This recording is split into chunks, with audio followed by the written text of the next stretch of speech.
ನಮಸ್ಕಾರ, ನೀವು ನೋಡ್ತಾ ಇದ್ದೀರಾ ಸುದ್ದಿ ಸಮಯ ನ್ಯೂಸ್ ಚಾನಲ್. ಇದು ಲೋಕಲ್ ಎಕ್ಸ್ಪ್ರೆಸ್. ನಾನು ಮಹರ್ದೊಡ್ಡ ಕುಳಗಿ. ಮತ್ತೆ ಹೊಸ ಹೊಸ ಸುದ್ದಿಗಳನ್ನು ತೆಗೆದುಕೊಂಡು ನಾವು ನಿಮ್ಮ ಮುಂದೆ ಬರ್ತಾ ಇದ್ವಿ. ಈ ದಿನದ ಪ್ರಮುಖ ಹೆಡ್ಲೈನ್ಸ್ಗಳನ್ನು ನೋಡ್ಕೊಂಡು ಬರೋಣ.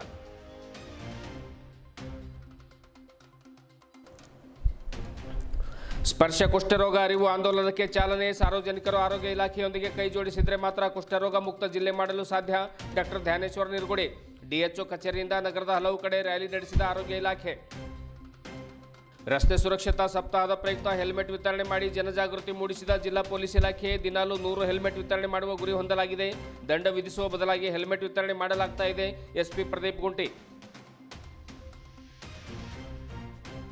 ಪ್ರವಾಸಿ ಸೌಹಾರ್ದ ಸಹಕಾರಿ ಬ್ಯಾಂಕ್ ವತಿಯಿಂದ ಕುಂಭಮೇಳಕ್ಕೆ ತೆರಳಿದ ಬೀದರ್ನ 108 ಜನ ಯಾತ್ರಿಕರು. ಉತ್ತರ ಪ್ರದೇಶದ ಪ್ರಯಾಗ್ರಾಜ್ಗೆ ತೆರಳಿ ಸಾಧು ಸಂತರ ವೀಕ್ಷಣೆ ಮತ್ತು ಗಂಗಾ ಪುಣ್ಯ ಸ್ನಾನ ನಮ್ಮ ಮೂಲ ಗುರಿ. ಗುರುನಾಥ್ ಜಾಂತಿಕರ್. ಡಾಕ್ಟರ್ ಶಿವಕುಮಾರ್ ಉಪ್ಪೆ ಅವರ ಬದುಕು ಶಿಸ್ತು ಮತ್ತು ಸಮಯ ಪಾಲನೆಯಿಂದ ಕೂಡಿದೆ. ಸಿಡುಕು ಮನೋಭಾವದ ಶಿವಕುಮಾರ್ ಅವರ ಒಳಗಿರುವುದು ಮಾತ್ರ ಹೃದಯ. ರಾಜ್ಯ ಸಮರ್ ಸೇನಾ ಮೋದಿ. ಉಪ್ಪೆ ಅವರ ಸೇವಾ ನಿವೃತ್ತಿ ಪ್ರಯುಕ್ತ ಸನ್ಮಾನಿಸಿದ ವಿದ್ಯಾರ್ಥಿಗಳು ಮತ್ತು ಸ್ನೇಹಿತರು. ಇಂದಿನ ಒಂದಿಷ್ಟು ವಾರ್ತೆಗಳ ವಿವರಗಳನ್ನು ನೋಡ್ಕೊಂಡು ಬರೋಣ. ಕುಷ್ಠರೋಗ ಒಂದು ಸಾಂಕ್ರಾಮಿಕ ರೋಗ. ಇದು ಯಾವುದೇ ಶಾಪ ಪಾಪದಿಂದ ಬರುವುದಿಲ್ಲ. ಸಾರ್ವಜನಿಕರು ಆರೋಗ್ಯ ಇಲಾಖೆಯೊಂದಿಗೆ ಕೈ ಜೋಡಿಸಿದಾಗ ಮಾತ್ರ ಬೀದರ್ ಜಿಲ್ಲೆಯು ಕುಷ್ಠರೋಗ ಮುಕ್ತ ಜಿಲ್ಲೆ ಮಾಡಬಹುದು ಎಂದು ಜಿಲ್ಲಾ ಆರೋಗ್ಯ ಮತ್ತು ಕುಟುಂಬ ಕಲ್ಯಾಣ ಅಧಿಕಾರಿಗಳಾಗಿರುವಂಥ ಡಾಕ್ಟರ್ ಧ್ಯಾನೇಶ್ವರ ನಿರಗುಡಿ ಹೇಳಿದರು. ಅವರು ಗುರುವಾರ ರಾಷ್ಟ್ರಪಿತ ಮಹಾತ್ಮ ಗಾಂಧೀಜಿಯವರ ಹುತಾತ್ಮ ದಿನ ನಿಮಿತ್ತ ಸ್ಪರ್ಶ ಕುಷ್ಠರೋಗ ಅರಿವು ಆಂದೋಲನ 2025ರ ಒಟ್ಟಾಗಿ ನಾವು ಕುಷ್ಠರೋಗದ ಬಗ್ಗೆ ಜಾಗೃತಿಯನ್ನು ಮೂಡಿಸೋಣ, ತಪ್ಪು ಕಲ್ಪನೆಗಳನ್ನು ಹೋಗಲಾಡಿಸೋಣ ಮತ್ತು ಕುಷ್ಠರೋಗದಿಂದ ಯಾರು ಬಾಧಿತರಾಗದಂತೆ ನೋಡಿಕೊಳ್ಳೋಣ ಎಂಬ ಘೋಷಣೆಯೊಂದಿಗೆ ಹಮ್ಮಿಕೊಂಡಿರುವಂತಹ ಅರಿವು ಅಭಿಯಾನದ ರ್ಯಾಲಿಗೆ ಚಾಲನೆಯನ್ನು ನೀಡಿ ಮಾತನಾಡ್ತಾರೆ. ರೋಗ ಕಂಡುಬಂದಲ್ಲಿ ಬಹು ಔಷಧಿ ಚಿಕಿತ್ಸೆಯಿಂದ ಗುಣಪಡಿಸಬಹುದು. ಇದಕ್ಕೆ ಯಾವುದೇ ರೀತಿಯ ಹೆದರುವಂತಹ ಅವಶ್ಯಕತೆ ಇಲ್ಲ ಎನ್ನುವಂತಹ ಮಾತನ್ನು ಕೂಡ ಹೇಳಿದರು. ಇದೇ ಸಂದರ್ಭದಲ್ಲಿ ಕಾರ್ಯಕ್ರಮ ಅನುಷ್ಠಾನ ಅಧಿಕಾರಿ ಡಾಕ್ಟರ್ ರಾಜಶೇಖರ್ ಪಾಟೀಲ್, ವಿರ್ಶೆಟ್ಟಿ ಚನ್ಶೆಟ್ಟಿ, ಆರೋಗ್ಯ ಕಾರ್ಯಕ್ರಮ ಅನುಷ್ಠಾನ ಅಧಿಕಾರಿ ಡಾಕ್ಟರ್ ಮಹಾದೇವ್ ಮಳಿಗೆ, ಡಾಕ್ಟರ್ ಶಂಕರಪ್ಪ ಬೊಮ್ಮ, ಡಾಕ್ಟರ್ ದಿಲೀಪ್ ಢೋಂಗ್ರೆ, ಡಾಕ್ಟರ್ ಅನಿಲ್ ಚಿಂತಾಮಣಿ, ತಾಲೂಕಾ ಆರೋಗ್ಯ ಅಧಿಕಾರಿ ಡಾಕ್ಟರ್ ಸಂಗಾರೆಡ್ಡಿ, ಜಿಲ್ಲಾ ಆರೋಗ್ಯ ನಿರೀಕ್ಷಣಾಧಿಕಾರಿಗಳಾಗಿರುವಂಥ ಸಂಗಪ್ಪ ಕಾಂಬಳೆ, ಕ್ಷೇತ್ರ ಆರೋಗ್ಯ ಶಿಕ್ಷಣಾಧಿಕಾರಿ ಓಂಕಾರ ಮಲ್ಲಿಗೆ, ಅನಿತಾ ಮೋಹನ್ ದಾಸ್, ಸಿಬ್ಬಂದಿಗಳಾದ ಡಾಕ್ಟರ್ ರೇಣುಕಾ, ಗೋರಖನಾಥ್, ಅಬ್ದುಲ್, ಆಮೇಲೆ ಇಮ್ಯಾನ್ಯುವಲ್, ಶ್ಯಾಮರಾವ್, ಮೊಹಮ್ಮದ್ ಅಫ್ಜಲುದ್ದೀನ್, ಆಳಂದ್ಕರ್, ಆಮೇಲೆ ರಮೇಶ್, ಸಾಗರ್, ರಾಘವೇಂದ್ರ, ಜಾವೀದ್ ಕಲ್ಯಾಣ್ಕರ್, ಅಶೋಕ್, ಬ್ರಹ್ಮರಾಂಬದೇವಿ, ಜ್ಯೋತಿ, ಮಲ್ಲಿಕಾರ್ಜುನ್ ಗುಡ್ಡೆ, ಪ್ರಮೋದ್ ರಾಠೋಡ್, ಪರಶುರಾಮ್, ಸೀಮಪ್ಪ, ರೇಣುಕಾ ತಾಂಡೆ ಸೇರಿದಂತೆ ಇನ್ನು ಅನೇಕ ಜನರು ಈ ಸಂದರ್ಭದಲ್ಲಿ ಹಾಜರಿದ್ದರು. ಸಾರ್ವಜನಿಕರು ಹೆಲ್ಮೆಟ್ ಇಲ್ಲದೆ ಸಂಚಾರಿ ನಿಯಮ ಪಾಲಿಸದೆ ಓಡಾಡುತ್ತಾ ಇರುವಂತಹ ಪ್ರಯುಕ್ತವಾಗಿ ಅವರಿಗೆ ದಂಡ ವಿಧಿಸುವ ಬದಲಾಗಿ ಅದೇ ಹಣದಲ್ಲಿ ಹೆಲ್ಮೆಟ್ ಅನ್ನು ನೀಡಿ ಸುರಕ್ಷಿತವಾಗಿ ಪ್ರಯಾಣ ಮಾಡುವಂತೆ ಪ್ರೇರಣೆ ನೀಡಲಾಗ್ತಾ ಇದೆ ಎಂದು ಜಿಲ್ಲಾ ಪೊಲೀಸ್ ಅಧೀಕ್ಷಕರಾಗಿರುವಂತಹ ಪ್ರದೀಪ್ ಗುಂಟಿ ತಿಳಿಸಿದರು. ನಗರದ ಅಂಬೇಡ್ಕರ್ ವೃತ್ತದಲ್ಲಿ ಹೆಲ್ಮೆಟ್ ಇಲ್ಲದೆ ಓಡಾಡುತ್ತಾ ಇರುವಂತಹ ಬೈಕ್ಗಳನ್ನು ತಡೆದು ಅವರಿಗೆ ಹೂವುಗಳನ್ನು ನೀಡಿ ದಂಡ ವಿಧಿಸುವ ಬದಲಾಗಿ ಅದೇ ಹಣದಲ್ಲಿ ಹೆಲ್ಮೆಟ್ ಅನ್ನು ನೀಡಿ ಕಳುಹಿಸಲಾಯಿತು. ಅಲ್ಲದೆ ಕರ್ಕಶ ಶಬ್ದ ಮಾಡುವಂತಹ ಬುಲೆಟ್ ಬೈಕ್ಗಳನ್ನು ಸೀಸ್ ಮಾಡಿ ಸೈಲೆನ್ಸರ್ ಪೈಪ್ಗಳನ್ನು ವಶಪಡಿಸಿಕೊಂಡು ನಾಶ ಮಾಡಲಾಗಿದೆ ಎನ್ನುವಂಥ ಮಾತನ್ನು ಕೂಡ ಹೇಳಿದರು. ಮುಂದೆಯೂ ಕೂಡ ಅದೇ ರೀತಿಯ ಒಂದು ಕ್ರಮವನ್ನು ಕೈಗೊಳ್ಳುವಂತಹ ಪ್ರಯತ್ನವನ್ನು ನಾವು ಮಾಡ್ತಾ ಇದ್ದೇವೆ. ಎಷ್ಟೇ ಹೇಳಿದರೂ ಕೂಡ ಇನ್ನೂ ಕೆಲವರು ಆ ರೀತಿಯಾಗಿ ಬುಲೆಟ್ ಬೈಕ್ಗಳನ್ನು ಓಡಿಸುವಂಥ ಪ್ರಯತ್ನ ಮಾಡ್ತಾ ಇದ್ದಾರೆ. ಆ ಸೈಲೆನ್ಸರ್ ಪೈಪ್ಗಳೇನಿದೆ, ಆ ಕರ್ಕಶ ಸೌಂಡನ್ನು ಗಲ್ಲಿಗಳಲ್ಲಿ ಈ ಯುವಕರು ಮಾಡ್ತಾ ಇದ್ದಾರೆ. ಅವರ ಮೇಲೂ ಕೂಡ ನಾವು ಕ್ರಮ ಕೈಗೊಳ್ತೇವೆ ಅನ್ನುವಂಥ ಮಾತನ್ನು ಕೂಡ ಹೇಳಿದರು. ಆಮೇಲೆ ಪಾರ್ಕಿಂಗ್ ಇಲ್ಲದ ಸ್ಥಳದಲ್ಲಿಯೂ ಕೂಡ ಕೆಲವರು ಪಾರ್ಕಿಂಗನ್ನು ಮಾಡ್ತಾ ಇದ್ದಾರೆ. ಹೀಗಾಗಿ ಅದು ಕೂಡ ನಮ್ಮ ಗಮನಕ್ಕೆ ಬಂದಿದೆ. ಆ ನಗರದ ಜನತೆಗೆ ಸುಗಮವಾಗಿ ಸಂಚಾರವನ್ನು ಮಾಡಲಿಕ್ಕೆ ಸೂಕ್ತ ಒಂದು ಪಾರ್ಕಿಂಗ್ ವ್ಯವಸ್ಥೆಯನ್ನು ಕೂಡ ಮಾಡಲಾಗ್ತಾ ಇದೆ. ರಾತ್ರಿ 10:30 ನಂತರ ನಗರದಲ್ಲಿ ಅಂಗಡಿ ಮುಂಗಟ್ಟುಗಳನ್ನು ಮುಚ್ಚುವಂತೆ ಕಟ್ಟಪ್ಪಣೆಯನ್ನು ಮಾಡಲಾಗುತ್ತೆ ಎನ್ನುವಂಥ ಮಾತನ್ನು ಕೂಡ ಪ್ರದೀಪ್ ಗುಂಟಿಯವರು ನಗರದ ಅಂಬೇಡ್ಕರ್ ವೃತ್ತದಲ್ಲಿ ಆ ಯುವಕರಿಗೆ ಹೆಲ್ಮೆಟ್ ಅನ್ನು ವಿತರಣೆ ಮಾಡಿದ ನಂತರ ಸುದ್ದಿಗಾರರೊಂದಿಗೆ ಮಾತನಾಡಿ ತಿಳಿಸಿದರು. ಹಾಕೊಂಡು ಓಡಾಡ್ತಿರೋ ಬೈಕ್ಗಳನ್ನು ನಾವು ಸೀಸ್ ಮಾಡ್ತೇವೆ. ಸರ್, ಗ್ಯಾರೇಜ್ಗಳಿಗೆ ಏನಾರ ಕಟ್ಟುನಿಟ್ಟಾಗಿ ಕ್ರಮ ವಹಿಸಿದೆ? ಯಾಕಂದರೆ ಪದೇ ಚೇಂಜ್ ಮಾಡ್ಕೋದು. ನಮ್ಮ ಬೀದರ್ ಸಿಟಿಯಲ್ಲಿ ಎಷ್ಟು ವರ್ಕ್ಶಾಪ್ಸ್ ಇವೇನೋ, ಎಷ್ಟು ಗ್ಯಾರೇಜಸ್ ಇವೇನೋ ಅಷ್ಟು ಜನರಿಗೆ ನಾವು ಸಂಪರ್ಕ ಮಾಡಿದ್ದೇವೆ. ಅಷ್ಟು ಜನರಿಗೆ ನಾವು ಸಂಪರ್ಕ ಮಾಡಿದ್ದೇವೆ. ಬಟ್ ನಮಗೆ ಗೊತ್ತಾಗಿದೆ ಏನಂದರೆ ಎಷ್ಟೋ ಜನರು ಹೊರಗಡೆ ಬೇರೆ ಬೇರೆ ಜಿಲ್ಲೆಗಳಿಂದ, ಬೇರೆ ಬೇರೆ ರಾಜ್ಯಗಳಿಂದ ಈ ರೀತಿ ಸೈಲೆನ್ಸ್ಗಳನ್ನು ಅಳವಡಿಸ್ಕೊಂಡು ಬರ್ತಾ ಇದ್ದಾರೆ ಅಂತ ಗೊತ್ತಾಗಿದೆ. ಅಷ್ಟು ಬೈಕ್ಗಳನ್ನು ನಾವು ಸೀಸ್ ಮಾಡ್ತೇವೆ. ಈಗಾಗಲೇ ಮಾಡಿದ್ದೇವೆ, ಅದನ್ನು ಕೂಡ ತೋರಿಸ್ತೀವಿ. ಎಷ್ಟು ಹೆಲ್ಮೆಟ್ ಕೊಡ್ತೀರಿ ಮತ್ತು ಎಷ್ಟು ದಿವಸವರೆಗೆ? ನಾವು ಇದನ್ನು ನಿಲ್ಲಿಸುವುದಿಲ್ಲ. ಈವ್ನಿಂಗ್ ತನಕ ಈ ಕೆಲಸ ಮಾಡ್ತಾ ಇರ್ತೇವೆ. ಇದೇ ರೀತಿ ಪ್ರತಿದಿನ ಮಾಡ್ತಾ ಇರ್ತೇವೆ. ಬೀದರಲ್ಲಿ ಸುಮಾರು ಜನರು ಅಂದರೆ ಇದ್ದ ಎಲ್ಲ ವಾಹನ ಚಾಲಕರು ಬೈಕ್ ಹೆಲ್ಮೆಟನ್ನು ಅಳವಡಿಸಿಕೊಳ್ಳೋ ತನಕ ನಾವು ಇದನ್ನು ಬಿಡೋದಿಲ್ಲ. ಇದು 1 ಗಂಟೆ 2 ಗಂಟೆ ಕೆಲಸ ಅಲ್ಲ, ಈವ್ನಿಂಗ್ ತನಕ ಮಾಡ್ತಾ ಇರ್ತೇವೆ. ನಗರದ ಪ್ರಮುಖವಾದ CCTV ಕ್ಯಾಮೆರಾ ಅಳವಡಿಸಿ ನೇರವಾಗಿ ಅವರ ಮನೆಗೆ ನೋಟಿಸ್ ಹೋಗೋ ರೀತಿಯಲ್ಲಿ ಕಾರ್ಡ್ ಕ್ಯಾಮೆರಾ ಅದು ಆನ್ ಪ್ರಪೋಸಲ್ ಇದೆ.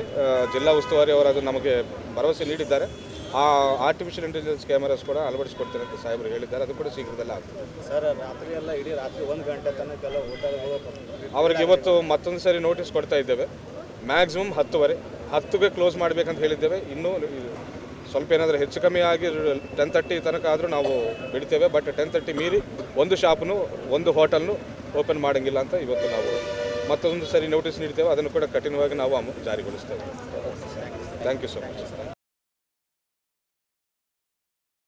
ಬೀದರ್ ಪ್ರವಾಸಿ ಸೌಹಾರ್ದ ಸಹಕಾರ ನಿಯಮಿತ ಬ್ಯಾಂಕ್ ವತಿಯಿಂದ ಉತ್ತರ ಪ್ರದೇಶದ ಪ್ರಯಾಗ್ರಾಜ್ನಲ್ಲಿ ನಡೀತಾ ಇರುವಂತಹ ಮಹಾಕುಂಭ ಮೇಳಕ್ಕೆ 3 ಟ್ರಾವೆಲ್ಸ್ಗಳಲ್ಲಿ 108 ಜನ ಯಾತ್ರಿಕರು ಸಾಧು ಸಂತರ ದರ್ಶನ ಮತ್ತು ಪುಣ್ಯ ಸ್ನಾನಕ್ಕಾಗಿ ತೆರಳುತ್ತಾ ಇದ್ದೇವೆ ಎಂದು ಪ್ರವಾಸಿ ಸೌಹಾರ್ದ ಸಹಕಾರಿ ಬ್ಯಾಂಕ್ ಅಧ್ಯಕ್ಷರಾಗಿರುವಂತಹ ಗುರುನಾಥ್ ಜಾಂತಿಕರ್ ತಿಳಿಸಿದರು. ನಗರದ ನೆಹರು ಮೈದಾನದಿಂದ 3 ಬಸ್ಗಳಲ್ಲಿ ಅಂದರೆ 2 ಪೂಜಾ ಬಸ್ಗಳು, 1 VRL ಬಸ್ಸು, ಈ 3 ಬಸ್ಗಳಲ್ಲಿ ಪ್ರಯಾಗ್ರಾಜ್ನಲ್ಲಿ ನಡೀತಾ ಇರುವಂತಹ ಮಹಾಕುಂಭ ಮೇಳಕ್ಕೆ ತೆರಳುವ ಮುನ್ನ ಸುದ್ದಿಗಾರರೊಂದಿಗೆ ಮಾತನಾಡ್ತಾರೆ. 144 ವರ್ಷಗಳ ನಂತರ ಈ ಮಹಾಕುಂಭ ಮೇಳ ಒದಗಿ ಬಂದಿದೆ. ಇದು ನಮ್ಮೆಲ್ಲರ ಸೌಭಾಗ್ಯ, ಪುಣ್ಯವಾಗಿದೆ. ಎಲ್ಲರೂ ಸ್ವಯಂ ಪ್ರೇರಿತರಾಗಿ ಒಂದು ತಯಾರಾಗಿದ್ದರು.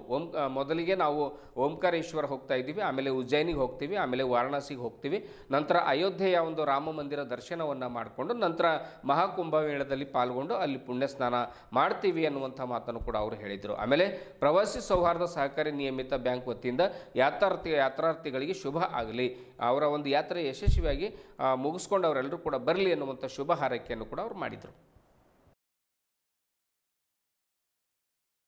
ಪ್ರವಾಸಿ ಸೌಹಾರ್ದ ಸಹಕಾರಿ ನಿಯಮಿತ ಬ್ಯಾಂಕ್ ನಿರ್ದೇಶಕರಾಗಿರುವಂತಹ ಜಗನ್ನಾಥ್ ಕರಂಜಿ ಅವರು ಮಾತನಾಡಿ, ಸಮುದ್ರ ಮಂಥನದಲ್ಲಿ ಅಮೃತ ಹೊರಬಂದಾಗ 4 ಸ್ಥಳಗಳಾಗಿರುವಂತಹ ಪ್ರಯಾಗ್ರಾಜ್, ನಾಸಿಕ್, ಹರಿದ್ವಾರದಲ್ಲಿಯೂ ಕೂಡ ಮಾನವರಿಗೆ ಶುಭವಾಗಲೆಂದು ಕುಂಭಮೇಳವನ್ನು ನಡೆಸಲಾಗ್ತಾ ಇತ್ತು. ಇದರಿಂದ ಮಾನವರಿಗೂ ಕೂಡ ಕಲ್ಯಾಣವಾಗಲಿ ಎನ್ನುವಂಥದ್ದೇ ಈ ಮಹಾಕುಂಭ ಮೇಳದ ಪ್ರಮುಖ ಉದ್ದೇಶವಾಗಿದೆ. ಈ ಬಾರಿ ಪ್ರಯಾಗ್ರಾಜ್ನಲ್ಲಿ ಮಹಾಕುಂಭ ಮೇಳ ನೋಡುವುದೇ ಒಂದು ಸೌಭಾಗ್ಯ. ಇಲ್ಲಿ ಪುಣ್ಯ ಸ್ನಾನ ಮಾಡಿದರೆ ಪಾಪಗಳು ಪರಿಹಾರವಾಗಿ ಬದುಕು ಸಾರ್ಥಕವಾಗುತ್ತದೆ ಎಂಬುದು ಸನಾತನ ಧರ್ಮದ ಮಹಾನಂಬಿಕೆ ಯಾಗಿದೆ. ಯಾತ್ರಾರ್ಥಿಗಳಿಗೆ ಶುಭವಾಗಲಿ ಎಂದು ಕರಂಜೆ ಶುಭ ಹಾರೈಸಿದರು. ಬೀದರ್ ಲಾಡಗೆರೆಯ ಹಿರೇಮಠದ ಸಂಸ್ಥಾನದ ಪೀಠಾಧ್ಯಕ್ಷರಾಗಿರುವಂಥ ಪೂಜ್ಯ ಶ್ರೀ ಶಟಸ್ಥಲ ಬ್ರಹ್ಮಿ ಗಂಗಾಧರ ಶಿವಾಚಾರ್ಯರು ಯಾತ್ರೆಗೆ ಧ್ವಜವನ್ನು ತೋರಿಸುವ ಮೂಲಕವಾಗಿ ಚಾಲನೆ ನೀಡಿದರು. ಇದೇ ವೇಳೆ ಪ್ರಮುಖರಾದ ರಾಜಶೇಖರ ನಾಗಮೂರ್ತಿ, ಪೂಜಾ ಬಸ್ ಮಾಲೀಕರಾದ ರಾಚಪ್ಪ ಪಾಟೀಲ್ ಭಾಲ್ಕಿ, ಶ್ರೀಕಾಂತ್ ಸ್ವಾಮಿ ಸೋಲ್ಪುರ್, ನಾಗಶೆಟ್ಟಿ ಪಾಟೀಲ್, ಸಂಜೀವ್ಕುಮಾರ್ ಸಜ್ಜನ್ ಶೆಟ್ಟಿ, ಶಿವಬಸವ ಚನ್ಮಲ್ಲೆ, ಸಂಜೀವ್ಕುಮಾರ್ ಪಾಟೀಲ್, ಸಂಜಯ್ ಕ್ಯಾಸ, ಅನುಸೂಯ ಬಾಡದ್, ವಾಣಿ ಬಿರಾದರ್, ರಾಜೇಶ್ವರಿ ಸಿಂಧೋಲ್, ಶಕುಂತಲ ಸ್ವಾಮಿ ಸೋಲ್ಪುರ್, ಆಮೇಲೆ ಸಿದ್ದಮ್ಮ ಮಠ್ ಸೇರಿದಂತೆ ಇನ್ನಿತರ 108 ಜನ ಯಾತ್ರಾರ್ಥಿಗಳು, ಬಸ್ನ ಸಿಬ್ಬಂದಿ ವರ್ಗದವರು ಉಪಸ್ಥಿತರಿದ್ದರು. ಯಾತ್ರಾರ್ಥಿ ಬಂಧುಗಳೇ, ಪೂಜ್ಯ ಅಪ್ಪರಲ್ಲಿ ವಂದಿಸುತ್ತಾ, ಬೀದರ್ ಜಿಲ್ಲೆಯಿಂದ ಬೀದರ್ ಜಿಲ್ಲಾ ಪ್ರವಾಸಿ ಸೌಹಾರ್ದ ಸಹಕಾರಿ ನಿಯಮಿತದ ವತಿಯಿಂದ 15 ದಿವಸ ಹಿಂದೆ ಏನು ಪ್ರಯಾಗರಾಜದಲ್ಲಿ ಮಹಾಕುಂಭ ಮೇಳ ನಡೀತಾ ಇದೆ.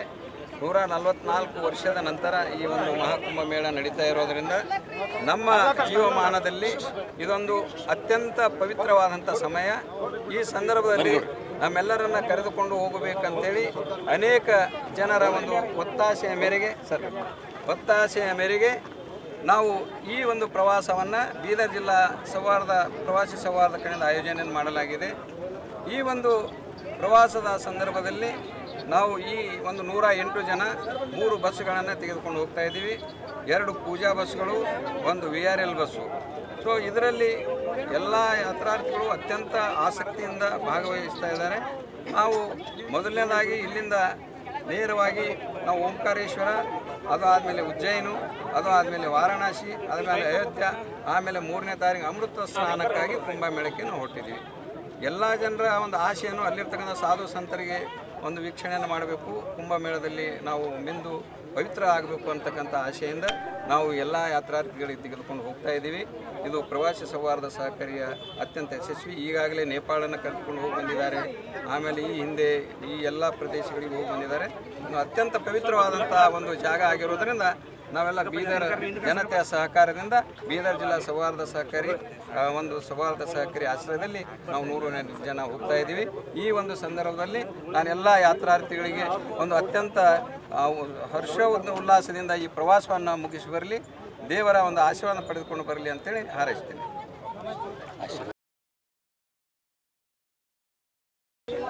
ಪ್ರಯಾಗಕ್ಕೆ ಹೋಗ್ತಾ ಇರುವಂಥ ಎಲ್ಲ ಭಕ್ತಾದಿಗಳಿಗೆ ಬೀದರ್ ಜಿಲ್ಲೆಯ ಪರವಾಗಿ ನಾನು ಶುಭ ಹಾರೈಸುತ್ತೇನೆ.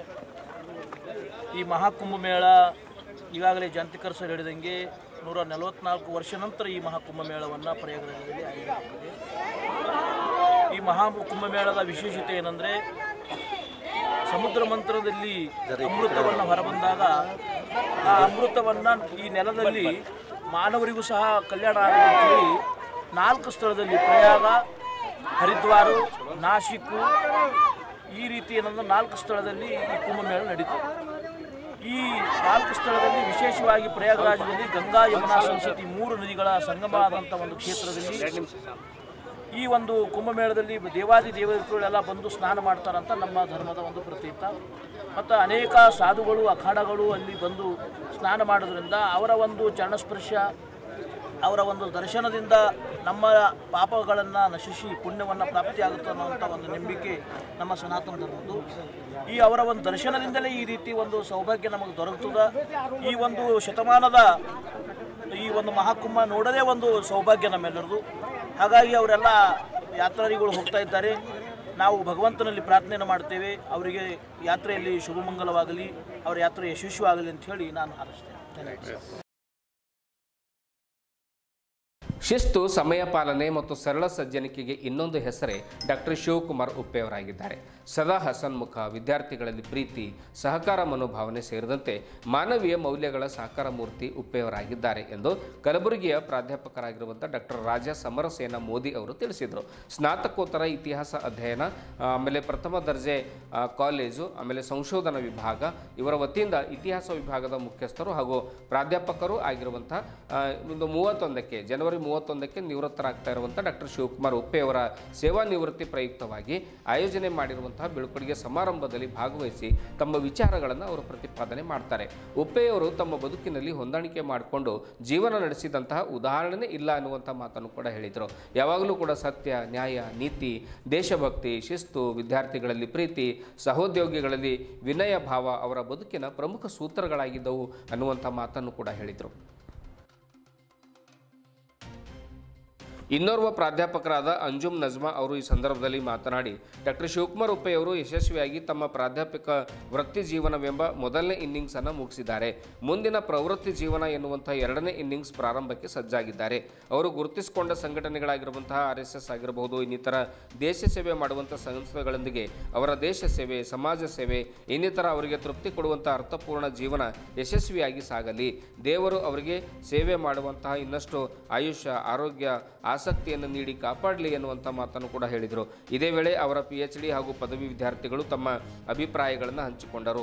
ಭಾವುಕರಾಗಿ ಮಾತನಾಡಿದ ಪ್ರಾಧ್ಯಾಪಕ ಡಾಕ್ಟರ್ ಶಿವಕುಮಾರ್ ಉಪ್ಪೆಯವರು, ನನ್ನ ಜೀವನದಲ್ಲಿ ಶಿಕ್ಷಕ ವೃತ್ತಿಗೆ ಇಚ್ಛೆ ಪಟ್ಟು ಬಂದೆ. ವಿದ್ಯಾರ್ಥಿಗಳ ಪ್ರೀತಿ ಗಳಿಸ್ಕೊಂಡೆ, ಸಹೋದ್ಯೋಗಿಗಳ ವಿಶ್ವಾಸ ಗಳಿಸ್ಕೊಂಡೆ. ಎಲ್ಲಕ್ಕಿಂತ ಹೆಚ್ಚಾಗಿ ಎಲ್ಲರೂ ನನ್ನ ಕೈ ಬಿಟ್ಟಾಗ ನನ್ನ ಧರ್ಮ ಪತ್ನಿ ಸಂಗೀತ ನನ್ನ ಕೈ ಹಿಡಿದು ಮುನ್ನಡೆಸಿದರು. ನನ್ನ ಸಮವೇಗದಲ್ಲಿ ನಡೆದು ಹೆಜ್ಜೆಯಲ್ಲಿ ಹೆಜ್ಜೆ ಇಟ್ಟು ನನಗಿಂತಲೂ ಕೂಡ ಒಂದಿಷ್ಟು ಮುಂದೆ ಹೋಗಿ ನನ್ನನ್ನು ತಿದ್ದಿ ತೀಡಿ ಮುನ್ನಡೆಸಿದರು. ಹೀಗಾಗಿ ಇಲ್ಲಿವರೆಗೆ ನನ್ನ ಬದುಕು ಸಾಗಿತ್ತು. ಬದುಕಿನ ಪಯಣದಲ್ಲಿ ತಂದೆ ತಾಯಿಗಳ ಸಹಕಾರ, ಬೆನ್ನ ಹಿಂದೆ ನಿಂತು ಸಹಕಾರ ನೀಡುವಂಥ ಸ್ನೇಹಿತರಿಂದಲೇ ಸಾಧನೆಗೆ ಕಾರಣವಾಯಿತು. ಮುಂದಿನ ವಿದ್ಯಾರ್ಥಿಗಳು ದೇಶ ಸೇವೆಯನ್ನು ಮೈಗೂಡಿಸ್ಕೊಳ್ಬೇಕು. ಶಿಸ್ತು, ಸಮಯ ಪಾಲನೆ, ಸಹಕಾರ, ಪ್ರೀತಿ, ವಿಶ್ವಾಸ, ನಂಬಿಕೆ ಮತ್ತು ಸತತ ಪರಿಶ್ರಮ, ಹೀಗೆ ಮಾನವೀಯ ಮೌಲ್ಯಗಳ ಕಡೆಗೆ, ಒಂದು ಸಾಧನೆಯ ಕಡೆಗೆ ಹೆಜ್ಜೆ ಇಡಬೇಕು. ಅಂದಾಗ ಮಾತ್ರ ಬದುಕಿನಲ್ಲಿ ಯಶಸ್ವಿಯಾಗಲು ಸಾಧ್ಯವಾಗುತ್ತದೆ. ಇಷ್ಟು ವರ್ಷಗಳ ಕಾಲ, ನನ್ನ 38 ವರ್ಷಗಳ ಅವಧಿಯಲ್ಲಿ ವಿದ್ಯಾರ್ಥಿಗಳ ವಿಷಯದಲ್ಲಾಗಿರ್ಬೋದು, ಸ್ನೇಹಿತರ ವಿಷಯದಲ್ಲಾಗಿರ್ಬೋದು, ಇನ್ನಿತರ ಸಹೋದ್ಯೋಗಿಗಳ ವಿಷಯದಲ್ಲಾಗಿರ್ಬೋದು, ತಿಳಿದೋ ತಿಳಿಯದೆಯೋ ಏನಾದರೂ ನನ್ನಿಂದ ತಪ್ಪಾಗಿದ್ದರೆ ದಯವಿಟ್ಟು ಎಲ್ಲರೂ ಕೂಡ ಕ್ಷಮಿಸಬೇಕು ಅನ್ನುವಂಥ ತಮ್ಮ ವೃತ್ತಿ ಜೀವನದ ಕೊನೆಯ ಭಾಷಣದಲ್ಲಿ ಉಪ್ಪೆಯವರು ಅತ್ಯಂತ ಭಾವುಕರಾಗಿ ಮಾತನಾಡಿದರು. ಇದೇ ವೇಳೆ ಅವರ ವೃತ್ತಿ ಜೀವನದ ಸಹೋದ್ಯೋಗಿಗಳು, ವಿದ್ಯಾರ್ಥಿನಿಯರು, ಸ್ನೇಹಿತರು, ಆತ್ಮೀಯರು ಒಂದು ಬೀಳ್ಕೊಡುಗೆ ಸಮಾರಂಭದಲ್ಲಿ ಉಪಸ್ಥಿತರಿದ್ದರು. ವಿದ್ಯಾರ್ಥಿ ಅಂತಲೇ ನಾನು ಟ್ರೀಟ್ ಮಾಡ್ತೀನಿ. ನನಗೆ ಇತಿಹಾಸದ ವಿದ್ಯಾರ್ಥಿ ಅಲ್ಲ, ವಿಜ್ಞಾನದ ವಿದ್ಯಾರ್ಥಿ ಆಗಿದ್ದರೂ ನಾನು ಇತಿಹಾಸದಲ್ಲಿ ಒಬ್ಬ ವಿದ್ಯಾರ್ಥಿಯಾಗಿಯೇ ನನ್ನಷ್ಟಕ್ಕೆ ನಾನು ಟ್ರೀಟ್ ಮಾಡ್ಕೊತೀನಿ. ಅವರು ನನಗೆ ಬ್ರದರ್ ಆಗಿದ್ದರೆ, ಎಲ್ಡರ್ ಬ್ರದರ್ ಹುಟ್ಟಿನಿಂದ ಆಗಿದ್ದರೆ ಅವ್ರು ನಮ್ಮ ಬ್ರದರ್ ಅಂತಲೇ ನಾನು ಟ್ರೀಟ್ ಮಾಡ್ತಾಯಿದ್ದೀನಿ. ಅದ್ರ ಜೊತೆಗೆ ಅವ್ರು ನನ್ನ ಸಂಘಟನೆಯಲ್ಲೂ ಸಹ ನನಗೆ ಹಿರಿಯರು. ನಮ್ಮ ವಿದ್ಯಾರ್ಥಿ ಪರಿಷತ್ನ ಮೂಲದಿಂದ ಬಂದಿರೋದ್ರಿಂದ, ಸಂಘ ಪರಿವಾರದ ಮೂಲದಿಂದ ಬಂದಿರೋದ್ರಿಂದ ಅನೇಕ ಮಾರ್ಗದರ್ಶನದಲ್ಲಿ ಶಿವಕುಮಾರ್ ಉಪ್ಪೇಶ್ ಅವರು ನಮಗೆ ಮಾರ್ಗದರ್ಶನ ಮಾಡಿದ್ದಾರೆ.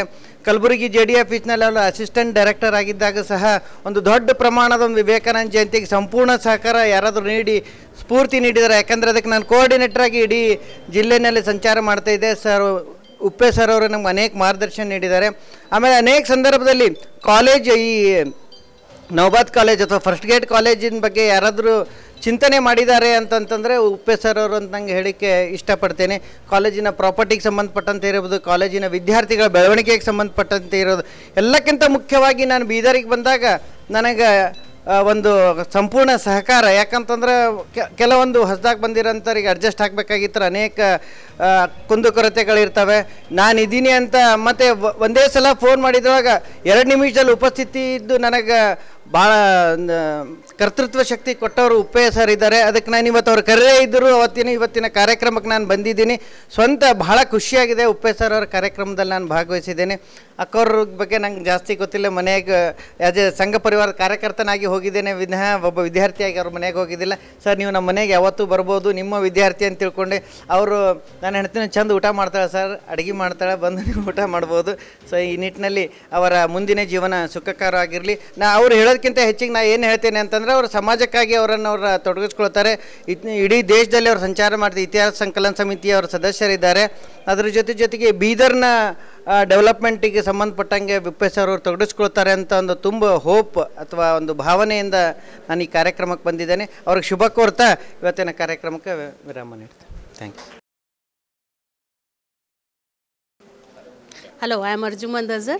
I would like to talk about Dr. Uppesh sir today. That I congratulate him in completing the service successfully, and that too in a very proper way is also a very big achievement. So sir, as you have told, your first inning is over, and I pray and wish that your second inning also be as long as the first inning, and that also be very successful. The first inning was what we have served through the government. This is, he'll be doing the service with his own pleasure. It will be wholeheartedly, he'll be doing with what he wants, he'll be doing with his pleasure. So I wish all the best, sir. And one more I want to tell about madam is that behind every successful man there is a woman. So if 100 sir is 100%, then 101 credit goes to madam. So I wish both of you a very long life and a very successful life in the next inning also. Okay, thank you again. We have come on the attachment shows that we just got to know that there is a function and we have come here, sir. Huh? No, nobody has it, but we just, yes, sir. Yes, sir. Thank you, sir. Thank you, ma'am. Thank you. ಬಹುಶಃ ಯಾವಾಗ ನೌಕರಿ ಇಲ್ಲ ಅಂಥೇಳಿ ಅಲ್ದಾಡ್ತಾ ಇದ್ವೋ, ನೌಕರಿ ಸಿಕ್ತು. ನೌಕರಿ ಸಿಕ್ಕ ಮೇಲೆ ನನ್ನ ತಂದೆ ಒಂದು ಮಾತು ಹೇಳಿದರು, ಕರ್ತವ್ಯಕ್ಕೆ ಯಾವತ್ತೂ ಚ್ಯುತಿ ಬರ್ದಂಗೆ ನೋಡು, ಕರ್ತವ್ಯವೇ ದೇವರು, ಪ್ರಾಮಾಣಿಕತನವೇ ದೇವರು ಅಂತ ನೀನು ತಿಳ್ಕೊಂಡು ನಡಿ, ಯಾವತ್ತೂ ಪಾಸಿಟಿವ್ ವೇನಲ್ಲಿ ನೀನು ಬದುಕು ಸಾಗಿಸು, 4 ಜನರಿಗೆ ಒಳ್ಳೆಯದಾಗುವಂಥ ಕೆಲಸ ಮಾಡು, ಯಾವ ಕ್ಷೇತ್ರದಲ್ಲಿ ಇದ್ದರೂ ನೀನು ಕೆಲಸ ಒಳ್ಳೆಯದಾಗಿ ಮಾಡು ಅಂತ ಹೇಳಿದರು. ಆ ನಿಟ್ಟಿನಲ್ಲಿ ಸುಮಾರು 28-30 ವರ್ಷಗಳ ಕಾಲ ಈ ಕ್ಷೇತ್ರದಲ್ಲಿ ನಾನು ನನ್ನ ವಿದ್ಯಾರ್ಥಿ ಸಮುದಾಯಕ್ಕೆ ನಾನು ಸಂಪೂರ್ಣವಾಗಿ ಡೆಡಿಕೇಶನ್ ಮಾಡಿದ್ದೇನೆ. ನನ್ನ ವಿದ್ಯಾರ್ಥಿಗಳಲ್ಲಿ ಅನೇಕ ಒಳ್ಳೆಯ ಹುದ್ದೆಗೂ ಹೋಗಿದ್ದಾರೆ, ಶಿಕ್ಷಕರಾಗಿದ್ದಾರೆ, ಪೊಲೀಸ್ ಡಿಪಾರ್ಟ್ಮೆಂಟ್ನಲ್ಲಿದ್ದಾರೆ, ಪೊಲೀಸ್ ಉನ್ನತ ಹುದ್ದೆಯಲ್ಲಿದ್ದಾರೆ, ಪ್ರೊಫೆಸರ್ ಆಗಿದ್ದಾರೆ, ಟೀಚರ್ಸ್ ಆಗಿದ್ದಾರೆ. ಅವರೆಲ್ಲರೂ ನನಗೆ ಎಷ್ಟರ ಮಟ್ಟಿಗೆ ನೆನೀತಾರೆ ಅಂದರೆ, ಬಹುಶಃ ನಾನು ಏನು ಮಾಡಿದ್ದೀನೋ ಗೊತ್ತಿಲ್ಲ, ಅವ್ರು ಅನೇಕ ಸಂದರ್ಭದಲ್ಲಿ ಸಿಕ್ಕಾಗ ನನ್ನನ್ನು ಮಾತಾಡಿದಾಗೆಲ್ಲ ಸರ್ ಇವತ್ತು ನಿಮ್ಮಿಂದ ನಾವು ಇದ್ದೀವಿ ಅಂಥೇಳಿ. ಮೊನ್ನೆ ಒಂದು ಘಟನೆ ನಡೀತು. ನಮ್ಮಲ್ಲಿ ವಿಜಯಕುಮಾರ್ ಬಾವ್ಗಿ ಅಂತೇಳಿ ಇನ್ಸ್ಪೆಕ್ಟರ್ ಇದ್ದಾರೆ, ಅವರು ತಾಯಿಯವರು ತೀರ್ಕೊಂಡಿದ್ದಾರೆ ಅಂತ ನಾನು ಅಂತ್ಯಕ್ರಿಯೆಗೆ ಹೋಗಿದ್ದೀನಿ. ಅಂಥ ಸಂದರ್ಭದಲ್ಲಿ ಸಹಿತ ಅವ್ರು ನನ್ನನ್ನು ನೋಡಿ ಅಪ್ಪಿ ಆಲಂಗಿಸಿ ಅಳೋದಕ್ಕೆ ಶುರು ಮಾಡಿಬಿಟ್ರು. ನಾನು ಹೇಳಿದೆ, ತಾಯಿ ಸೇವೆ ಮಾಡಿದ್ರಿ, ಅದಕ್ಕಿಂತ ದೊಡ್ಡದು ಇನ್ನೇನು ಬೇಕು ವಿಜಯಕುಮಾರ್ ಸರ್, ತಾಯಿ ಜನ್ಮ ಕೊಟ್ಟಿದ್ದಾಳೆ, ಆದರೆ ಜೀವನದ್ದಕ್ಕೂ ಈ ದೇಹದಾನ ಮಾಡಿದವ್ರು ನೀವು. ಇದುವರೆಗೂ ಸುದ್ದಿ ಕೊಟ್ಟಿರುವ ನಾನು ಮಹರ್ದ ಡಾಕುಳಿಗೆ ಮತ್ತೆ ಮುಂದಿನ ವಾರ್ತೆಗಳೊಂದಿಗೆ ಭೇಟಿಯಾಗೋಣ. ವಂದನೆಗಳು.